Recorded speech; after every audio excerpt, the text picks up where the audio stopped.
Okay, you batted with a mixture of defence and aggression in your 185. Is this something you've been focusing on? Yeah, I guess right through my career I've always sort of struggled to find the tempo to bat at.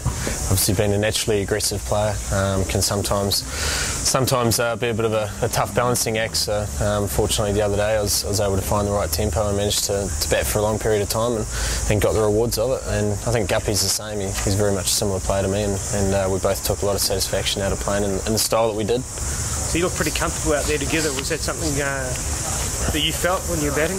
Yeah, we've batted together a lot in one-day cricket and 2020 cricket, and first time we have in test matches, and I think we bounced off each other really well, and we managed to get ourselves underway with partnership, and from there it was just a matter of trying to control each other to try and push on for a big score, which is what our team needed at the stage.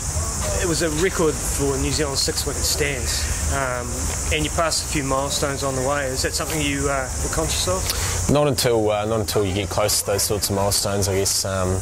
You don't go out there and deliberately try and overtake milestones the moment you start batting. But once we started to put a sizable partnership together, I guess you're always nearing those sorts of milestones. It was pretty satisfying to go past a few of them. So your mum and dad were there, your wife Riley, your son. Was that important to you? Yeah, it was pretty special.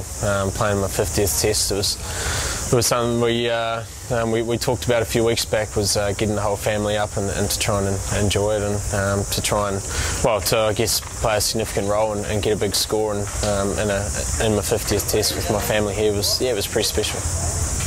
There's been a bit of controversy about the dismissal of Shakib Al Hassan. Can you talk us through what happened?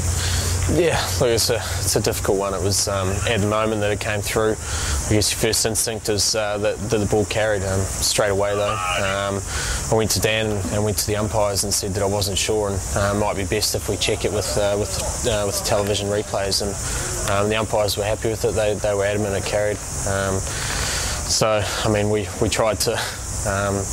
We did try and I guess seek all the resources to try and make sure it was legitimate. It was unfortunate the replays show that it didn't bounce, but yeah, I guess we tried to cover off what we could. It's easy in hindsight sometimes, and with the benefit of slow motion, when you're taking those catches, is it sometimes difficult to know if you've gloved it cleanly or not? Yeah, I guess with gloves on as well, it can be a little bit difficult. Always in those situations, or I guess you always try and just make sure that you cover things off with the umpires and with all the footage that you do have, and that was what we tried to do. I guess in the end it probably wasn't the right decision for him to be given out, but I think we did try and cover it off, and that's all you can do from a player's perspective. Have you caught up with Shakib? Yeah, I spoke to Shakib and also spoke to Jamie as well, and just reassured them that there was certainly no malice on my behalf, and look, they seem comfortable with it. They know that it's part and parcel of the game, and whilst they're disappointed, it would have been a great 100 if he had gone on and got it. So it's frustrating for them, I'm sure, but there's certainly no ill feeling between us, which is good. The wicket's playing well, and the New Zealand batting unit has been in good nick. How long do you think you'll bat for today? I guess it all sort of depends. There's a little bit of rain forecast, which could have a bit of an impact on the game, but hopefully if that stays away, then maybe give ourselves a little bit of a dip later on this afternoon if we do it right with the bat, and maybe look to set them somewhere around that 350, 400 mark, and then I'm sure it'll be an exciting finish tomorrow. Thanks, Baz. Thanks, mate.